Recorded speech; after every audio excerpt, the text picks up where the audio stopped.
चली जाओ, शोर कर रही नीच।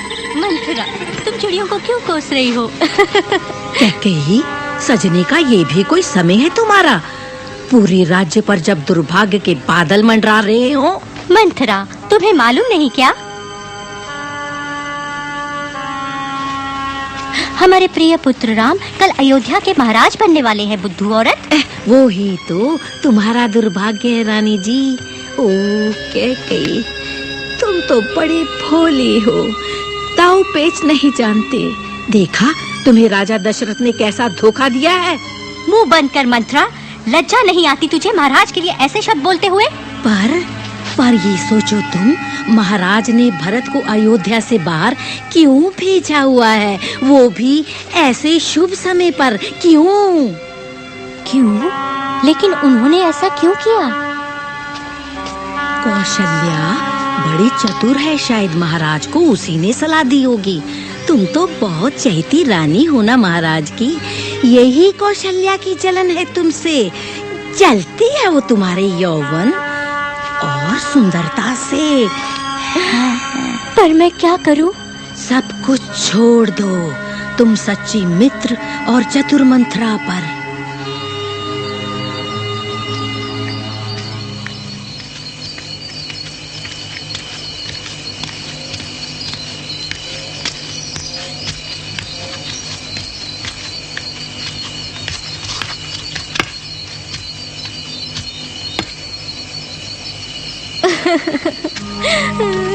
क्या हुआ? तुम्हें क्या दुख है? ऐसी शुभ रात्रि में तुम रो क्यों रही हो? बताओ मुझे, मैं तुम्हारे लिए क्या करूं? महाराज, आपको याद है कुछ वर्ष पहले जब आप युद्ध में घायल हो गए थे?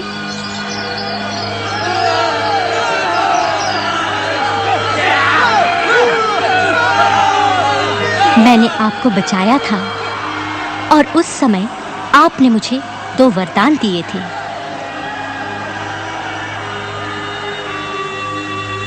वो दोनों वरदान आपको मुझे देने होंगे अभी। केवल 2 वरदान? तुम जितने वरदान चाहो ले लो। नहीं, मुझे केवल वही 2 वरदान चाहिए। और पहला वरदान है। नहीं, वो मैं तुम्हें नहीं दे सकता कैकेयी, बिल्कुल नहीं। मैं अपनी सारी संपत्ति दे दूंगा तुम्हें, उसे लेकर तुम खुश होगी। दुनिया को ये मालूम हो जाए क्या कि सूर्यवंश के महान राजा ने अपना वचन नहीं निभाया? यदि मुझको देने हैं तो वो ही 2 वरदान दीजिए।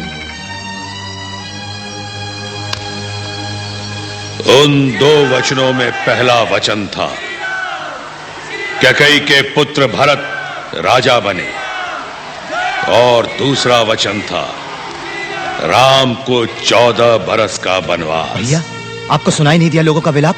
लक्ष्मण, यही लिखा है मेरे भाग्य में। पर क्या हम यही सोचकर हाथ पे हाथ रखकर चुप बैठे रहें और कुछ न करें? ये तलवार क्या ये केवल दिखावे के लिए एक आभूषण है? भाई, तुम भाग हो मेरे जीवन का, एक हिस्सा हो मेरी आत्मा का। कृपया मुझे समझने का प्रयत्न करो। मेरे स्वामी, आपके साथ मैं भी चलूंगी। पर सीता, तुम... जैसे पति का धर्म है, स्त्री का भी वही है। जो भाग्य आपका है वो मेरा भी है। ये सच है। एक आत्मा है तो उसका भाग्य भी एक ही होगा। तो भैया, मैं भी आप दोनों के साथ चलूंगा। धन्यवाद।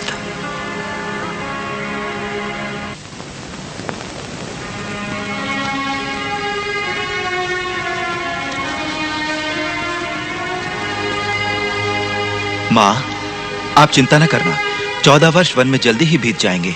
इसके बाद लौटकर मैं आपके चरणों को छूकर आशीर्वाद लूंगा। अच्छा मेरे बेटे। राम,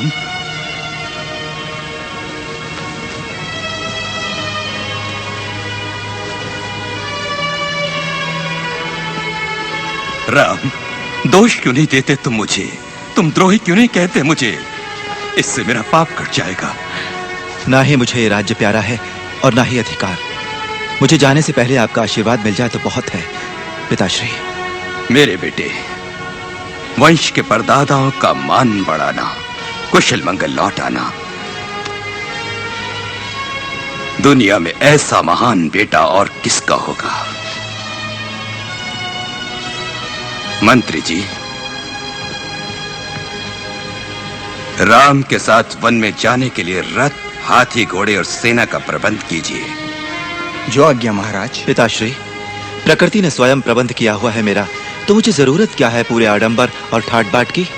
तो फिर जो भरत को मिलेगा इस देश का राजा बनके, वो होंगी खाली तिजोरियां और केवल थोड़े से सिपाही।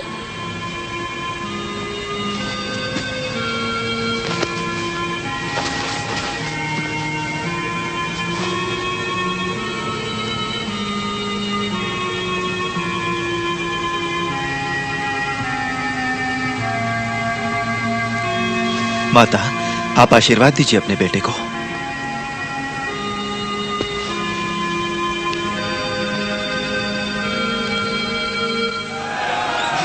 श्री राम, हमें छोड़ के ना जाइए, आप ही हमारे राजा हैं।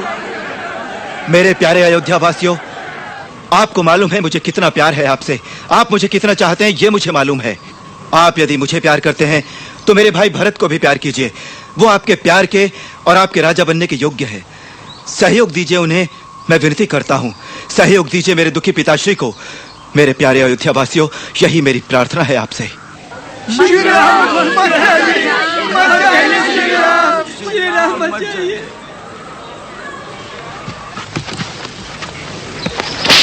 रघुकुल नीति सदा चली आई, प्राण जाए पर वचन न जाई।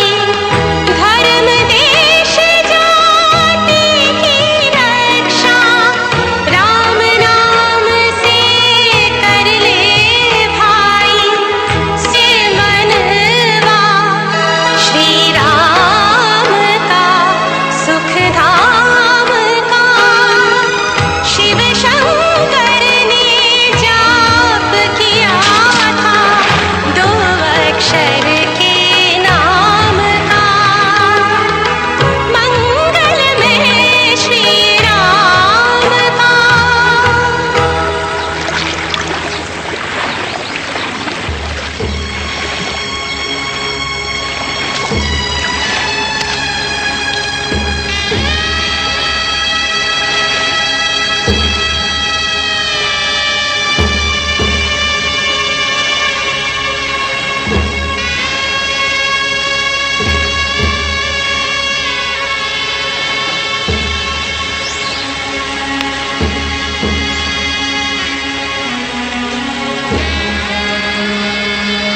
राम,